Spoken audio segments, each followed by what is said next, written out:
Williams, quarterback, Southern California.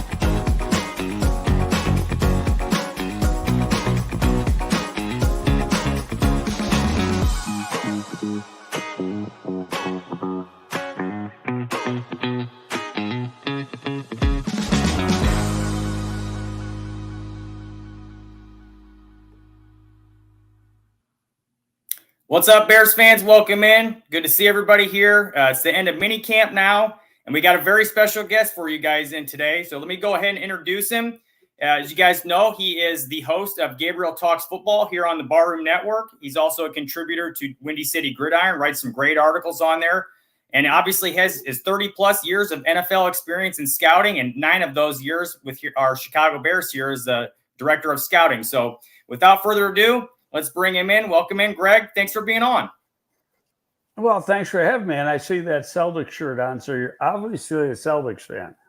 I am. I was kind of telling Aldo about it earlier. I'm not sure if you're familiar. Tim and I are from Indiana, and Larry Bird is from French Lick. He went to Indiana State. My dad grew up watching him, was a huge fan, and so it kind of took a residual effect on me. I've been watching him ever since I was a kid. So I do like the Bulls, but I'm just a little bit bigger of a Celtics fan. Well, in all honesty, I'm a Celtics guy too. That's awesome. I love to hear that. I was big. This is my Kevin That goes way back. I'm sorry. Go ahead. No, it goes way back. When I was in college, my first job with a pro team was with the old Buffalo Braves, which are now the LA Clippers. And I had to work with the trainer. I was an intern for 2 years, and I got school credit for it, but I also got paid a little bit of money. But anyway, I assisted the trainer. But the other thing I had to do, the visiting teams that were coming in to play the Braves, if they had a day off, they'd practice at my school. So I had to, and that's where the Braves practice. So I had to take care of all the things that the visiting team needed, while they were there for that practice session. So it was a lot of fun. But anyway, the guy I worked for, his name was Ray Melchiori. And then when the Braves got sold, and that was a really kind of a crazy switch, the ownership ended up in Boston, but the players ended up in San Diego as the San Diego Clippers. It was a weird transition. So Ray went to Boston as the Celtics trainer. So he was a close friend of mine. So right from that point on, and this is in the 70s, I became a Celtics fan. And, in fact, early on when I was scouting, I was on the road. And if I had to do a trip to Boston in the later part of the fall, go to Boston College or Boston University or whatever, I'd always end up, hitting a Celtics game. And Ray would get me great seats right behind the Celtics bench. Used to go in the Celtics locker room. So since then I've been a huge Celtics fan, and Ray was there for probably 15 years or so. He was all through the Bird years and stuff. So that's my story. So I'm hoping they win tonight and sweep, but I don't think they will. I think they're going to end up going back to Boston for one. Yeah, I kind of have a feeling of that too. Porzingis is back tonight, so we'll see what happens with that. But it is awfully tough to get a sweep, especially in the finals like this. But I do agree with you on that. I hope they do, but we'll see. I was going to ask you actually if during that time when you were going to the games and stuff, was that when Bird and McHale and Parrish were all there and doing their thing? Yeah, at that point, this was in the when I was on the road and I was scouting. Yeah, in the early around 84, 85. Yeah, those guys. That was during the heyday of the Celtics. Yeah. My dad definitely was watching them during that time. Like I said, that's how I became such a big fan. So it's good to see that. It's a small world, man, the way that works out. But it's awesome to hear. So without wasting too much more time with Celtic stuff, I'm sure we could get back into football, right? Is that what you're trying to do? Let's get into some Bears stuff here. So couple things I wanted to get into right off the bat that I've noticed just from some different press conferences that have been going on in the last week or so from Matt Eberflus and some of the players. One of the things that I wanted to ask you about right off the bat, one of the big free agent signings that the Bears made, Kevin Byard, and in particular during Cole Kmet's press conference, he had mentioned specifically the impact that Kevin Byard had on the team, both with his leadership and his locker room presence.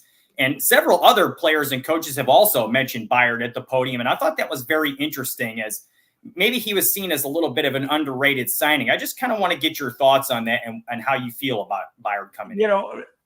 I don't know Kevin, but everything I know about him from people who've been around him, Tennessee, not really Philadelphia. He was only in Philly for the 1 year. But at Tennessee that's who he was. He was a big presence in the locker room, a hell of a player. I mean, his numbers speak for itself. I think it's a huge upgrade. And I'm a Eddie Jackson fan, but this guy's a better player. He's a lot more physical. He has the same ball skills. And it's because of the skill set he is, that they're making a little bit of change in the coverage, and that there's no free and strong. They're left and right. And I think part of the reason is because of that signing. It allows him to do that. And it really can, from my point of view, we did that in New York. Parcells used to do that, and Belichick, when Belichick was a coordinator. But it can confuse the defense a little bit because you don't know exactly who the free and strong is, and it can change from play to play. Yeah, and I thought that was interesting when Byard was actually at the podium. He mentioned that himself, that they wanted to get to a point where they're both playing the free and the strong safety, him and Brisker, so that it is going to be confusing for offenses. They can't just key in on a certain type of defense or what one guy is going to do compared to the other, and it will make things a little more confusing. And I think we all know that Eddie Jackson was not the most, I don't want to say he wasn't the most willing tackler. Maybe he wasn't, but he wasn't the best tackler in the world either. So I think it's going to be a good transition here, especially for Matt Eberflus's defense, where he's going to expect his DBs to get out there and tackle. So I really do like it. I think it's great with the ball skills and the tackling ability. I think in the last few years, Eddie got better, but that wasn't the strong point of his game. And we all knew that. But now you're going to see, you got two guys back there that like to bang, and got good size. And Byard's got really good ball skills. The numbers speak for itself. So, and being the fact that he's the leader that he is, the vocal leader that he is, and the example leader that he is, I think it just adds another strong presence to the D. When I was working there, we had a bunch of those guys, and you can't have too many of them. The more, the better. So I think it's a great addition. And then you got Tremaine Edmonds, who's in his second year. Edwards in his second year here. That's, Sweat comes in at midseason at the trade deadline. You got him in going to have a full off season. All that makes the defense that much better because of the continuity is going to be better having worked together during the off season and during all through training camp. Yeah, I totally agree. And just one more point I wanted to make on Eddie Jackson. I felt like the biggest disappointment with him was the fall off in his ball skills after 2018. He really didn't have another big season as far as takeaways, especially last year. I don't think he had even a single one. So that was a little disappointing for me, and I am looking forward to see what Kevin Byard. Well, part of that, in fairness, part of that's luck.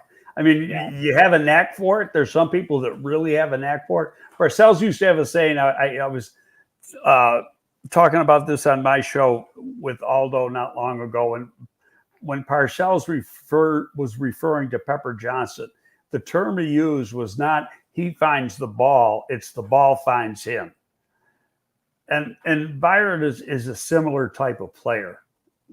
The ball finds, he has a knack of making those big plays, and that's because the ball, he's got such good instincts. And to me, that in the middle of the field between your safeties and your linebackers, the most important trait they have to have is instincts, and that's what he is. Very, very instinctive player. Yeah, kind of like being right place at the right time kind of thing. I think right. I mean, well, I know what I like to say when I'm writing reports, and especially with linebackers and safeties. I say you're a reactor or an anticipator. and you don't want a reactor. A reactor sees it and then reacts. An anticipator figures it out beforehand, anticipates what's going to happen, and gets to the play. Yeah, that's interesting. I think that's a great point. I think we could go into a whole tangent about that, if we really wanted to. But staying on the topic of DBs, there was an interesting point not a point, but a couple words that Eberflus used when describing Kyler Gordon that I thought was very interesting. I think we all see that he's got huge upside, that he's been a very good player, that since he's, when he's healthy and he's on the field, he's a willing tackler and a good nickel. But what the words that Eberflus used when mentioning him, let me see if I can find it here, was that he is an exceptional player. I thought that was very telling to me, because I don't know that a lot of people have used the word exceptional when thinking about Kyler Gordon. Very good, possibly. But the reason I mentioned that is because he's going into his third year, as we all know. If he has a big year this year, they could possibly be looking into extending him. And so I kind of want to know what your thoughts are on how he may perform this year, and what you think maybe a contract could look like for him in the future. I wouldn't even want to guess on a contract. He plays a different position. He's as far as league standards go, he's a corner. Mm-hmm. But reality is he's a nickel. And it's like move tight ends and wide tight ends. They don't differentiate between the two. The move tight end's almost more of a wide receiver. But when it comes to doing a contract, the team is saying he's a tight end. And the player's going, no, I'm more of a wide receiver. So the same thing is going to happen with him when you get into the thing and say, well, he's a nickel. He's only on the field 83% of the time. So we're not going to give him what Jalen got. But he may deserve what Jalen got, depending on the plays he makes. So, but that's all part of the negotiation process. You understand, you go into it thinking hey, the team wants to get the guy as cheap as they can, and the agent's trying to get as much as he can for the player. Everybody knows and understands that. It's a game that you play, but you got to go through the process. It doesn't happen in most cases, it doesn't happen overnight. Yeah. So what are your expectations for him from the season, though? Do you expect him to take a big jump from last year, or do you expect him to kind of continually grow in the way that he has to this point? Because I feel like he's been pretty consistent up to this point. Yeah, what's a big jump? All of a sudden, you start getting a bunch of interceptions or whatever. Well, part of interceptions is your guys getting targeted. Mm-hmm. And if you're doing a real good job in coverage, your guy doesn't get targeted as much. Mm-hmm. Your guy could be a great player and not have a lot of picks because they're not throwing the ball his way that much. So, I think, I'm expecting him to show improvements his third year. Generally, you show your biggest improvement between year 1 and year 2. He's playing a different position than what he played in college. He was a pure outside corner. Now he's not doing that at all. He's inside. When you're inside, you got to be playing that nickel position, especially in the Bears scheme. Now everybody plays it different. It used to be think, well, we could stick the little guy there and he'll be fine.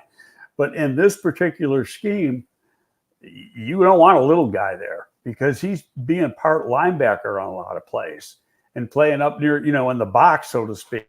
And so he's got to be able to handle the run. He's got to be able to take on blocks. He's got to be a good tackler, with good ball skills. So his overall skill set is really unique as compared to a regular corner. Yeah, I agree with you on that. And I'm excited to see what he does this year. Speaking of Eberflus at the podium, there was another point he was making when talking on one of the rookies in Odunze. And he'd mentioned how he was almost exceptional in terms of his process and route running. And one of the things that he said that I found very interesting early on in minicamp was that the way Rome spends his summer trying to go through the playbook and learning his routes and all those things. Let me see if I can read off here. That he was. I remember what he said. Yeah, I don't remember the exact same words, but he's going to have his mom helping him a little bit. Yeah, I remember him saying, Rome was saying that in his presser, but He just said that he thought it was very mature that he was able to discern that already of what works for him as far as how he goes about his business. And I thought that was very mature and very vet-like as far as the way he goes about that. And that's been very impressive to me from Romas to see how he's been handling his business since he became a Bear. Like I said, he seems like a very, very mature guy. You know what? He doesn't see, from what I've seen and listened to him talk, receivers as a whole. So I don't want to individualize people here, have that diva attitude. Mm-hmm. Okay. And there's two here that right off the bat, you don't see it. And that's DJ and now Rome. I don't know enough about it. Pardon? I was just saying they're like the polar opposite of that, as a matter of fact. Right, you look at a guy like Stephon Diggs and you compare him to a guy like DJ Moore, you see totally different ends of the spectrum. And I don't know how Keenan is. I haven't been around Keenan to know that. But DJ is a pro. And I think, and actually Keenan Allen's a pro too. I mean, you don't play as long and be as productive as he is unless you really work at your craft. When I was there, Thomas Jones was a pro's pro. Mm-hmm. The way he attacked working at things and learning his position, taking care of his body, taking care of himself, and I think, guys like DJ are the same way. And Rome is in a good position because he's got those people around him, and he doesn't seem to have any a-hole to him, at least not yet, and hopefully not in the future. But really, if you can find people like that, you're in good shape. And that's what part of the scouting is your scouts go out and they do the homework on the guy and they get the background and they find out how he was raised. And when you think about this, he was raised in Utah, I think, on a farm, before they went to Vegas. I mean, this kid had to do some work now when he was growing up. So, he's never been spoiled for as talented as he is. Yeah. There's a couple other questions on some of these rookies that I wanted to ask you about. Austin Booker today was, actually, I think it was yesterday, was on CHGO, another Bears podcast. And they were talking with him about his first couple years at Minnesota and what made him decide to transfer to Kansas. And he mentioned that there were a couple of off the field issues that he'd had his first season at Minnesota. I was just wondering if you had any kind of insight on that, because he didn't really go into detail on it. No, I don't. I do remember when he was in high school. Now, he's from south of Indianapolis, not far. Center Grove, I believe. Yeah. I mean, you might be able to call it a suburb. I don't know if it's that close, but close enough. Yeah. And he was recruited by some big schools. I know Notre Dame had offered him and was pushing hard. And all of a sudden he commits to Minnesota. He redshirts as a freshman. I think he got into one game. You're allowed to get into 4. Mm-hmm. Then his second year, played like less than 30 snaps or something. And when you saw his high school tape, I remember when I saw him, I used to do some work for one of the Notre Dame websites. And so, they'd ask me about some guys that get me some film. And he was one of the guys that I ended up doing about. And as a high school player in Indiana, he had some really good natural pass rush skills. And you're going, wow, this guy can turn out to be a hell of a player. So then you don't hear of anything about him for 2 years at Minnesota. Now, if what happened off the field, I don't know anything about that. But then at Kansas, and I watch a lot of Kansas because, my good friend Chris Ballard's son is the backup quarterback. He started 2 games, played in 4 as a true freshman last year.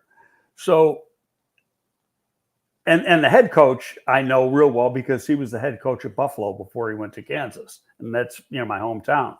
So I'm watching, and this guy is like jumping out, like right from the start. And then I start looking up and I go, wow, that's the guy who was, almost went to Notre Dame, went to Minnesota, don't have any clue as to why he left Minnesota, but he wasn't getting playtime. Mm-hmm. And as soon as he gets to Kansas, he starts playing a lot. Now, Kansas was surprised that he left. I mean, in December, he was staying in school. Mm-hmm. And, if you watch, I don't know if you watch ESPN or the NFL Network on day 3, but Daniel Jeremiah said, had he stayed in school, he's a first or second round pick next year. So you're getting him at a bargain this year. Now, he needs to get bigger, but he's not going to get a whole lot bigger because he's got a narrow frame. Mm-hmm. He might max out at 255, 257, something like that. But when you look at him, his lower body from the knees down, he's got small calves, thin ankles. He doesn't have a big wide ass, so he's not going to get real big, but he can still get strong. And he plays, when you watch tape at him, he plays with good strength. You don't see him get pushed around. And that was at 240-something pounds when he was playing at Kansas. Yeah, I've always been a big proponent, and if you disagree with this, let me know. But I've always been a big proponent that length and leverage is a big part of strength for some people. Not everybody is real compact. So if you can find a way to use your length and leverage it properly, you can develop some very good strength. I've seen that firsthand with a lot of wrestlers who aren't small and compact, because that's a pretty common characteristic for a lot of wrestlers. They're smaller guys, but I've seen some big, long guys who have a lot of success in that world, due to that. I don't know if he's got a wrestling background at all. I don't think so. But he, for a young guy who hasn't played that much, really been a one-year player at Kansas, he uses his hands really, really well. Mm-hmm. So, now it's a point. He said he's never played the three-point stance. Yes, he has. Watch the tape. There's some games where, he might have been down, with his hand in the dirt 15, 17 plays in the game. But he was up more than he was down. He was probably up a good 70% of the time, playing the run and rushing from a 2-point stance. Getting down in a 3-point is going to have him firing off the ball a little lower, and actually is going to help his game.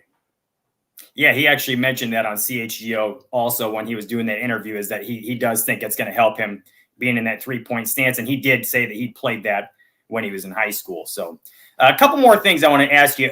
We obviously can't let you come on the show without asking you about our new quarterback a little bit. So there was a couple things that were said about him, obviously, before the draft, some speculation about him and whatnot as far as Caleb. And the questions that I had for you are, hearing from other teammates and coaches and stuff that are raving about him, considering all the noise that had surrounded him in the past, what are you seeing from him now that he's in the building that is contradictory to what you had heard before the draft? I think there's a lot of difference. I mean, because I did a lot of research and talked to people who made school calls. Mm-hmm. And, there were some people that, a lot of it had to do with dealing with adversity. And what's the best way of putting this?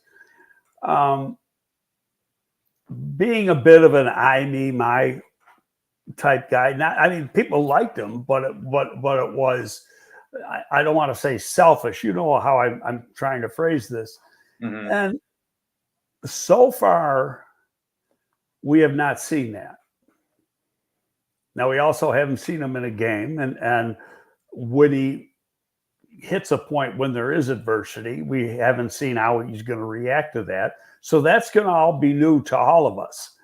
But from what we've seen so far, he's been very mature, very businesslike. There's no question what his talent is. His talent is rare. I wrote an article in Windy City back in October. I said he's a generational quarterback. And it was after I wrote that I started to back off some, because I started to get some negative comments. But I never said anything negative about him as a player as far as the talent. What did bother me a little bit, and is that up until the Notre Dame game, he was playing really good football. And this goes back last year. And last year he played Notre Dame, and he was a one-man wrecking crew by himself in the LA Coliseum against Notre Dame. So this year he goes to Notre Dame, throws like 3 picks in the first half. It's like, where'd this guy come from? Totally different player. But what I didn't like is the way he responded to it. And so to me, that was, an adverse situation that you would have hoped he would have recovered from. And the following week, where he put up some decent numbers, you didn't see that same player. He seemed like more cautious or whatever. Now, a lot of shit was going on at USC. They did not have a good team. They had no defense. There's probably a lot of things in the periphery that we don't know about that was going on. And I'm sure Ryan and his staff got as much information as they could to do it, because they didn't bat an eyelash when it came to choosing him. So, but I've been very impressed with him so far. I just hope that continues, and we'll see it. I mean, because he's got a chance to be a special player. Yeah, he's definitely. To be fair, there's issues with everybody coming out. You just got to find out what they are. I mean, with Mahomes, there was issues going on, and Mahomes was said to be a party animal, and he may have been, first couple of years, but part of what helped Mahomes is that his dad, being a professional baseball player, he had been around. It wasn't pro football, but it was pros, and I think that helped him when he got into the it's time to get serious type situation. He knew how to be that way. Yeah, and I think obviously, back to when I started, guys like Jim Kelly, Dan Marino, and Brett Favre, and some of those guys, shit, you probably wouldn't even draft them now. I mean, those guys were maniacs when they were in college. But there's no social media. Yeah. And I've been on record on our show several times saying that I feel like, with this regime, they've been very open and honest about how important the person is, the football character. And I've said many times on here that I don't think they would have gone the route of taking Caleb if they did not feel comfortable with that. And they've even come out and said that many times themselves. So, that to me, I agree with that. I think if they felt any kind of qualms about that in their own research, that we'd be looking at a different story right now. But I only got you for a couple more minutes. So I have one more thing I wanted to ask you about. Okay. And it was interesting because Tim and I have discussed this a couple of times on the show, and Adam Hogue was on Hogan Johns the other day discussing this as well, that he felt like if there is an area on this team that's a little concerning that could hold them back this year at all from what they're capable of doing, it's the interior O-line. And I would say that it's also a bit of a concern for me because, number one, can they stay healthy? And number two, who's going to win that center battle? How do we expect that to shake out? And the other half of this question I want to ask you about is I also have a bit of a concern as far as the pass rush and whether they're going to get enough push up front to really make their defense elite, especially against, better quarterbacks in the league. And can Dexter take that next jump? Do we expect them to sign another guy to help get that push? Do we expect to see a big improvement there? So my question to you is how do you expect the center position to play out? Do you think they're going to get enough pass rush to make this defense take that next jump to elite status? And are those concerns for you as well? I think they're fair concerns because you don't know the players. I know don't personally know them, but I watch Buffalo all the time, being that I'm from Buffalo, and my kids are season ticket holders, so I'm close to what they do. Bates is a hell of a player, very, very athletic, can play two positions. It's the guy they wanted 2 years ago, and when Buffalo was in a huge cap crunch this spring, they were going into 2 weeks before the new season started, or the new league year started. They were $45 million over the cap. They had to get rid of a lot of people and dump some money. So Ryan's like, hey, we wanted them then. We still want them now. Let's see if they want to get rid of them. And they had to. They were more than willing to give up that because it was a $4 million salary they were giving up. And it was an easy move for them to make. They made a lot of changes. And people say, well, they cut the center. Well, they cut the center because he wasn't playing. He was making a shitload of money now. But he had gotten to the point, his name is Morse, that he wasn't giving back in production what he was getting paid. And they got to mix. If you're getting paid $10 million, you got to give back $10 million in production. And I think in Morse's case, he was around 12, if I'm not mistaken. And so that was another easy move for them to make. And again, when you're $45 million over the cap, you got to make those tough decisions. And so, they went out and got him. They got Shelton, who was a starter for the Rams the last 2 years and a pretty good player. They got him for peanuts, and he's a guy that can play guard too. So you got two guys that can play both positions, guard and center. You're in way better shape than they were a year ago. Yeah. And so do you expect Bates to win that center job?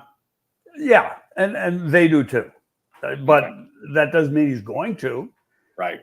But now, I think it's fair to say that, people got a concern with Nate Davis. What kind of cracks me up, it was in his 10 questions or the other day, Big Z wrote up because people asked him about Nate Davis because he's like the dirty word right now. And Big Z, who can be really cynical, he's like, why are you worried? This is, for offensive linemen, this part of the program means nothing. It's more important for the defensive lineman than the offense you get to the camp. All they're doing basically is, that being said, I think the onus is on Nate to have a good year. I'm not, myself, based on last year, I don't know what something happened with Ja'Tyre Carter. What it was, I don't know, because he had a start when Davis was hurt early in the year, and he played pretty good football. Then in the last few games, he's not even dressing. Yeah. So what was going on there? And they're never going to tell us. But I'd like, somehow I'd like to find out what the disconnect, because from a talent standpoint, he's got talent. They signed some guys, some other free agents. They got there. I think put it this way. I think they're a lot better off on the offensive line than a lot of fans want to give them credit for, because the fans that say they see these names and they don't know anything about the players. But when you look into the history of some of these guys, they've started games, they've played good, they got the ability to play more than one position. So I'm not worried about it unless a bunch of guys get hurt. To me, the interesting or the question is does Tevin finally play a full season? He hasn't played a full season in his whole career. He's missed games every single year, and his people go in to look and see, well, can we do an extension? Well, hell, I'm not giving him an extension. What, I don't care how good he is when he plays, but he hasn't played a full season yet. How can you even attempt to give him an extension when he hasn't shown he can be durable? You can't. So he's got to answer that question this year. And I'm just going, how a front office would think in a situation like that. You want an extension? Fine. Prove it that you deserve it. We know when you're healthy, you play really good, but you miss games every year. Now, as far as the pass rush, it's another one. I think they still got to get another edge. Austin Booker's not ready to be the full-time guy. I think they need another guy opposite Sweat, and he's not on the team yet. They got the guy, I can't think of his name now. He played with the Colts last year in Houston before that. His biggest year has been 4 sacks. He's undersized. He's 245, but he can run. He's a 4.55 guy coming out. But he's undersized like Ngakoue, but I don't think as strong as Ngakoue is. saying all that, there's only a couple people. There's only like 3 players out there on the street. Mm-hmm. There's Ngakoue, there's Ogba, and then there's Lawson, who played for the Jets. And I don't know if Lawson is even in the conversation. He's missed a lot of time in 2 out of the last 3 seasons.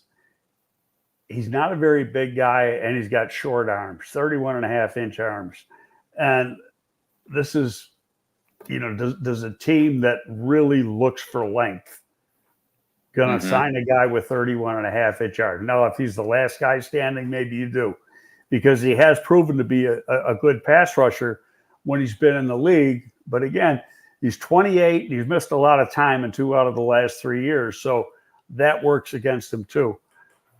So I'm throwing a dart at the wall, but I would think it's either going to be Ngakoue or Ogba. And if you can get either one at a fair price, and right now you're getting late, so every day you wait, it helps the Bears a little bit in the negotiation process, because these guys, they want to get a deal done before camp starts. Mm-hmm. As far as the interior, I think, I was reading a thing on the Bears website. Gervon Dexter really worked hard, even before he came back. I mean, as soon as he got home, he started working and really redid his body. To me, you go back to last year, I've said this a couple times now. Javon Carter was an ass kicker the first part of the season, but he leveled off. And Gervon had to basically relearn how to play the game, because he played in a 2-gap scheme at Florida, and he had to come here and play in a 1-gap attack scheme here. So it was like everything he learned to do at Florida was the exact opposite here. So it was reinventing the wheel with him as far as technique and everything. But you look at the last 5 games of the year, compare his last 5 to Carter, he's a better player than Carter in those games. So now he goes back and he really works. Like, he gets it. And that's what's impressive about it, is that he gets it. And top of that, he's got a kid, and he got married today, or it might be tomorrow he's getting married. I saw it on social media. Mm-hmm. And so I think, getting that big paycheck is important to him. So he's going to do what he's got to do. I'm expecting big things from him. Now, he's got a goal of 8 sacks, 8+ sacks. And that, for an inside guy, is a real good number. There's very few inside guys that get double-digit sacks. So if he gets that, they're in a good place. Now, the other guy who I expect to really take off this year is Pickens, Zach Pickens. He should have that second-year jump. On paper, he's a better athlete than Dexter is. He's not as tall, but he's got the same quickness. He's got more length. He's got like 1.5 to 2 inch longer arms, and the same type of speed. And, personally, I thought he was a ready-made 3 technique, but they needed another 1 because they didn't have anybody to play in the rotation. So I think this year, they did it sometimes last year. I think they'd like to go into a game and dress 7 defensive linemen with 3 tackles. And then Walker would be your 4th tackle, because he could play in and out, but he's only playing tackle sometimes on pass downs. You don't want him in there necessarily on a rundown.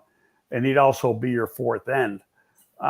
So I think they're in good shape there. Again, I think a little better than what the fans think. People are saying they should have signed Calais Campbell. Calais Campbell was not a fit for this scheme. I was running the scouting department when he came out. We had a real good grade on him, but we also had a minus after his grade because it wasn't a fit for the scheme. You think that changed? He's a 5 technique. So somebody on X today was trying to argue with him. He played last year at Atlanta. He played outside. I don't care what he played at Atlanta. The 3 years before that, he was a 5 technique and played his best football when he was with the Ravens, and what he is athletically. In 2007, when he came out, he was a 5 flat guy. What do you think he runs now at 38? Not 5 flat. Right. And he's also a lot bigger than he was when he came out. Well, that's not what when you look at the profile for what they want as at the edge position, that ain't it. You know, so you got to get guys that, not taking anything away from him as a player. The guy's a hell of a player, but you're not going to, don't put, you know, the proverbial square peg into a round hole. That's what you're doing with him. Yeah, I was just going to say, I kind of feel, I agree with you. I think Ngakoue is probably the one that makes the most sense due to just, you know, the familiarity. And also, I don't think he's going to cost a ton to bring him back. He certainly isn't going to make $10 million like he did last year, at least in my opinion. No, but I mean, Bigsy was throwing out $4 million. It might cost more than that. I'll tell you, in the end, it'll probably be a 2-part contract where he's got X amount of dollars in base salary and then incentives, where he can make the 10 or 8 or something like that based on production. You want to get you want to get production? Give him that kind of contract. I could very well see that. You know, have a contract with the carrot at the end, you know, dangling at the end. Yeah, I totally agree with that. Well, I really appreciate it, Greg. We kind of kept you a little longer than we anticipated here. We've actually had you on for 40 minutes here. I know you said you'd give us a half hour. So I do appreciate you coming on. It was great insight as always. Like I said, guys, you can find Greg. He's here on Barroom Network. He's got his own show, Gabriel Talks Football. As I said, Tuesday night. Yeah, also with Aldo. He's a contributor to Windy City Gridiron. He writes great articles on there, and you can find him on X at GGabeFootball. So like I said, Greg, we really appreciate you being on, and great insight as always today. Yeah, thanks for having me. I appreciate it. Go Celtics. Absolutely. Go Celtics. See you later. See you later. Yeah, great stuff, guys, with that. I mean, you really can't get better insight than someone who's actually been in an NFL building and has seen how these things operate, especially considering the fact that he worked for the Bears when they ran an identical defensive scheme to what Eberflus is doing right now. So I think it's very insightful to have him on. There has been a lot of conversation, as Greg said, on X lately about Calais Campbell and how he could have been a guy for the Bears to go after. I personally never thought that was a fit. And as Greg has said many times, he didn't think he was a fit specifically based in this defense. You know, his age isn't going to help him either. I believe he's 36, 37, maybe even 38 years old already. So that's not going to be on his side either. So I absolutely agree with that. And I've been saying for a while now that I feel like Ngakoue probably makes the most sense to bring back. So a couple more things, guys. If you have any questions, go ahead and throw them in the chat because I want to get to them before I get out of here today. I got a little bit of time left. But there's a few more things I wanted to mention to you guys that I thought was pretty interesting. There was a video that came out today on Twitter. Ari Merov posted it, and it was about polls calling Terry Fontenot from the Atlanta Falcons during the draft when they were getting ready to pick at number 8, and just asking him if they would have any interest in moving down. And he'd said, hey, you know, it would be the same thing like we did with Philly last year. We'd give you a 4 if you were willing to do that. And from the looks of it, they didn't really show the audio or anything, but it looks like Atlanta turned it down. And I thought that was very interesting because Atlanta could have ended up getting a free 4th round pick out of that if they were going to end up taking Penix anyways, because it's not like the Bears were going to go after him.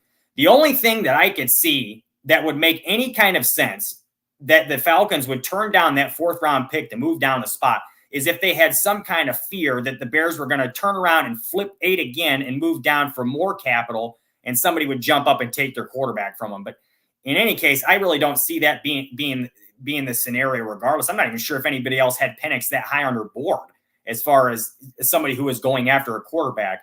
So I thought that was a little interesting to me. Scroll says Calais is 72, which is kind of funny to go back on what we were talking about with Calais Campbell. That's hilarious, but he's maybe not quite that old. But I mean, in NFL years, he is pretty ancient. I mean, but he is still a very, very good player. Just not a good pick for this or a good fit for this defense. Cliff asked, where's Tim at? And I meant to tell you guys that at the beginning of the show. Tim's son, Riker, plays travel baseball, and he has a tournament this weekend. And it just did, Tim was planning on being on for a little bit today, but it just didn't work out that way. He ended up having games during this time. And so he's obviously watching his son play ball, which is obviously an important thing. Family always comes first. So we missed him, obviously. So it's unfortunate he's not here. But, like I said, family comes first. And that was an important thing for him to see his son play ball. And it would be for me, too. So, like I said, to kind of get back on that other topic with that video, I thought it was very interesting that Poles went up to try to maneuver to get Rome move up a spot. And really what he was saying to Cunningham is, should we just check in and see? And Cunningham was like, do you think we really need to? Do you think we need to do that? And obviously they did. They went and checked in, and Atlanta didn't make the move, and we still got our guy and kept our fourth and ended up using that to go get Austin Booker. So it worked out for us regardless. I love it. So anyways, Cliff wants to make a point here about the travel ball thing we were talking about, that he says he gets it. He had 3 kids in sports playing downstate, and it's important. I totally agree. That's like I said, why Tim's not here. Family always comes first, and it's important to watch, your family play ball or whatever they're doing and being there, because those moments don't last forever. And those, kids grow up so fast. So, I appreciate the sentiment, guys. Obviously, like I said, we would love to have Tim here, but unfortunately he's not because of that. And I guess it's fortunate or unfortunate, depending on how you look at it. So if you got, like I said, guys, if you got any questions, let's go ahead and throw them in so we can get to them before we get out of here. But a couple more points I wanted to make with you guys that were kind of interesting to me. One thing, obviously, that people have been talking about a lot is Tory Taylor. I mean, the guy has just been putting on a show at camp. And I think everybody kind of had a feeling that he was going to do what he was going to do just because of what he did in college. But for those who were a little shaken by the pick and maybe didn't like it so much, I think they're really starting to come around now, simply because of what he's showing to be able to do. I mean, in camp right now. And obviously, the games have to be played, and he's got to do it on the field when the games start. But I mean, he's a punter, guy. So, I mean, outside of like him not being able to get the ball off fast enough and it getting blocked, I don't feel like his game's, I should say, I feel like his game is going to translate pretty directly to the NFL level, just because of the way he's able to boot.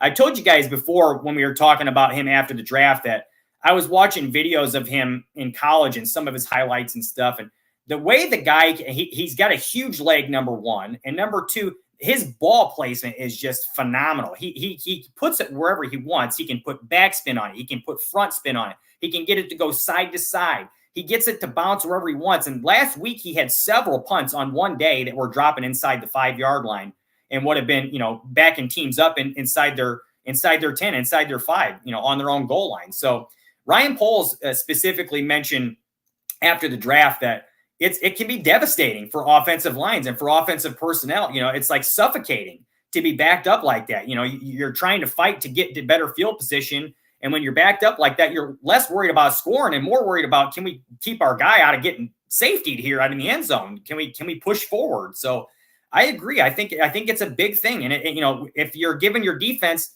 25 more yards to work with instead of having touchbacks every time, that's a big deal.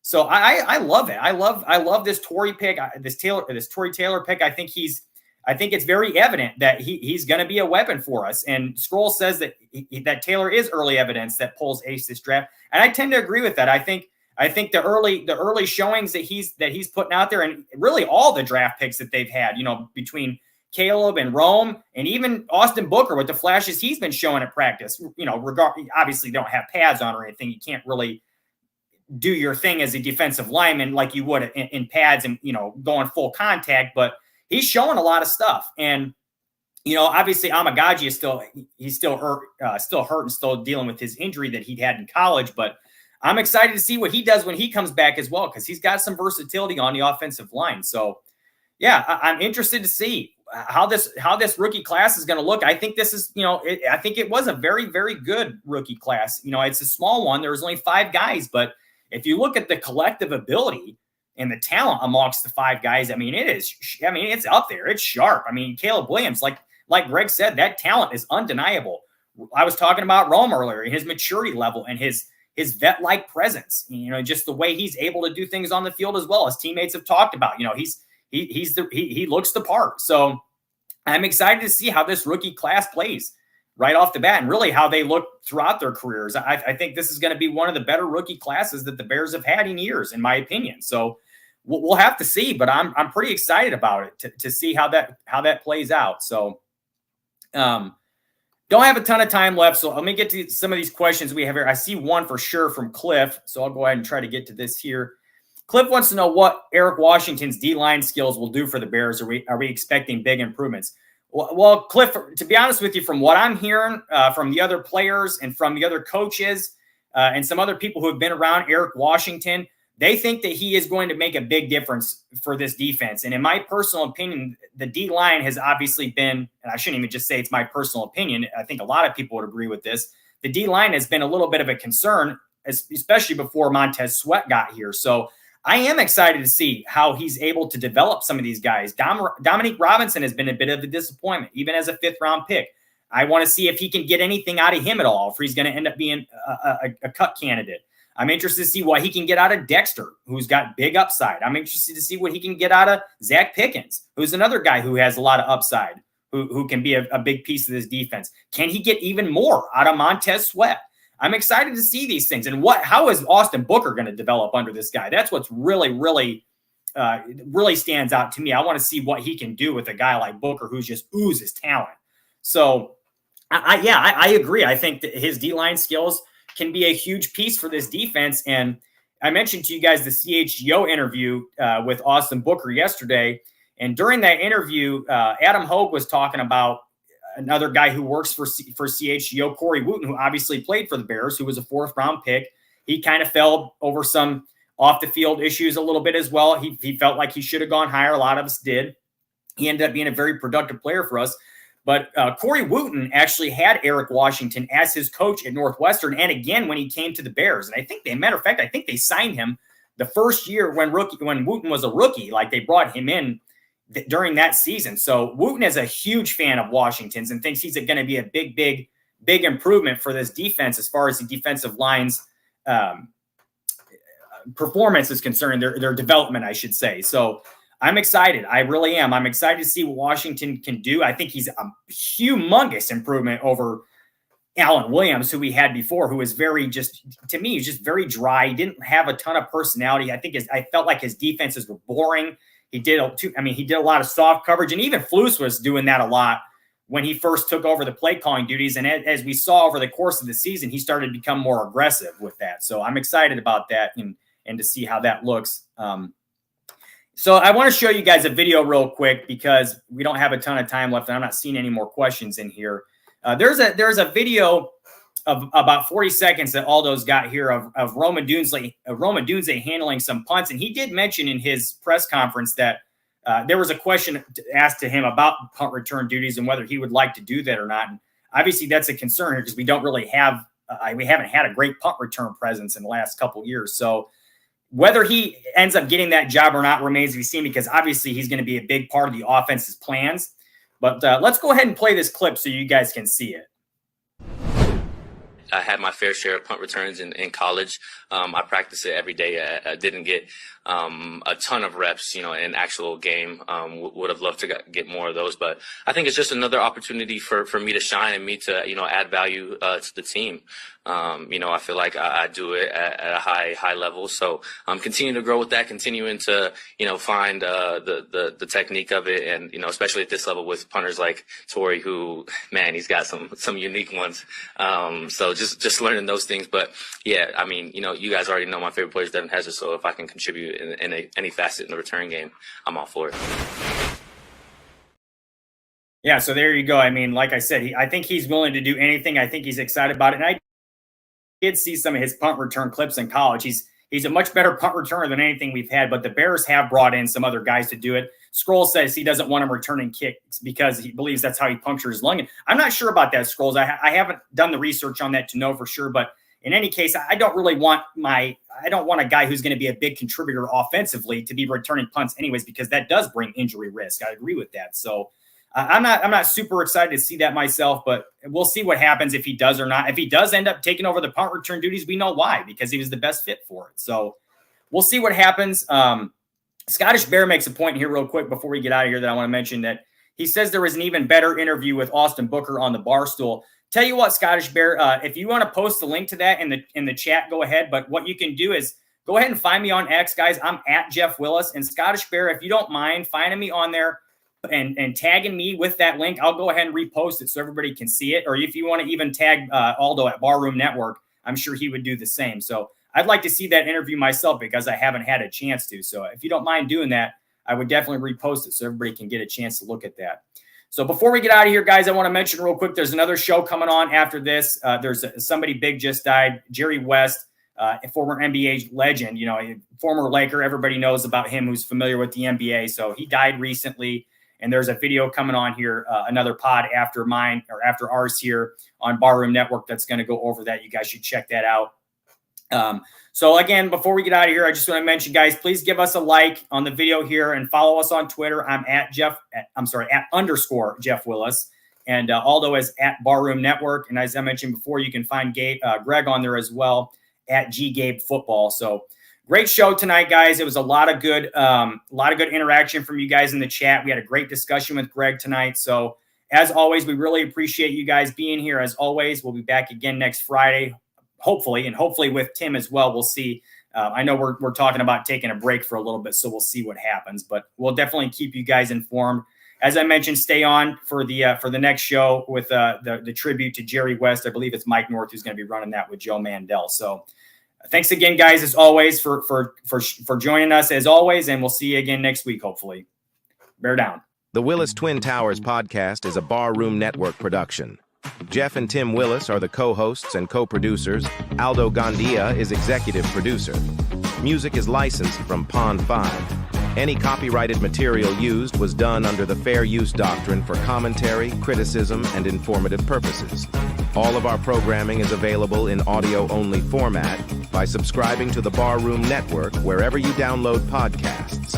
Videos are archived on YouTube.